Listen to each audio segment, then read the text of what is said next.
मी पडले आपण तुमच्या बायका विकू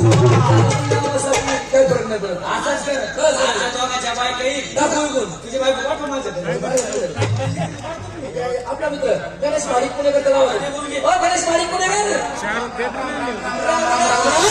काय परेशान नाही का तस काय मुलं बाळ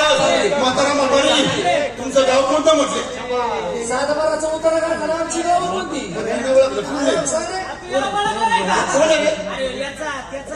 महाराष्ट्राचा रवी नगर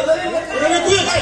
तू अजून जिवंत आहे काय माझं म्हणून इकडे यायला पाहिजे बाबा तशी म्हणाली जगी सर्व सुखी असा कोणाची बिचारी म्हणा तू सुचवू लागलाय अरे ज्याने घडवलं त्याचं नाव तुला ठाऊक नाही जन्मातून गेलेस काय काय केलं असतं माणसानी माणूस प्राणी वाईट मार्गात जायला लागला माणसं व्यसन करतात कोण गांजा पिते कोण दारू पिते कोण रंडीबाजी करतो कोण एडस म्हणायला लागले चांगलं वागा एक जुनी म्हण आहे ज्याला घरात किंमत त्याला गावात किंमत ज्याला गावात किंमत त्याला तालुक्यात किंमत ज्याला तालुक्यात किंमत त्याला जिल्ह्यात किंमत कारण ही जी चार माणसांमध्ये बसू चार माणसांमध्ये उठवती गर्व करतो संपला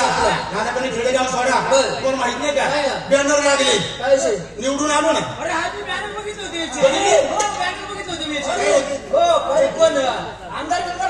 आमदार किरकोळ विषय नालायक वर्ग कशा पुढं खासदार कोण बघत नाही ते सुद्धा नाही मुख्यमंत्री तो नाही किरकोळ विषय आपल्याकरता त्याच्या पुढं प्रधानमंत्री नाही प्रधानमंत्री म्हणा तू झाला तरी कोण शिपाई कोणी हातात टाकी काय झालं शिपाई मला माहितीये का गावात फक्त शिपाईच किंमत असते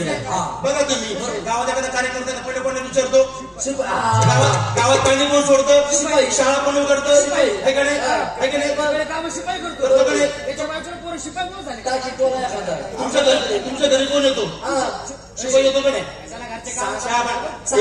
बाबा हसायला विनोद गावच्याली यात्रा पाहिजे तमाशा जिवंत लोक रांगडी कला पाहिजे तमाशा तो काय पिक्चर आहे का बरोबर ना आपल्या गावाला पाहिजे तमाशा आणि आपल्याकडे तू खायला पाहिजे गेल्याच्याकडे हिट लागत तेवढं भेटत फुकट चमचा घेऊन जा माझं कोण वाटलं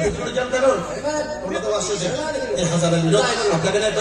पैशाला माणूस कंपनीचे मालक कोण त्याला मास्टर त्यांच्या घरी जाऊन त्यांना सांगा उत्तमच ठरवायचं पण त्या इथून मोठी लागणे ऐकतो मग त्यांच्या घरी जाऊ जायचं का चल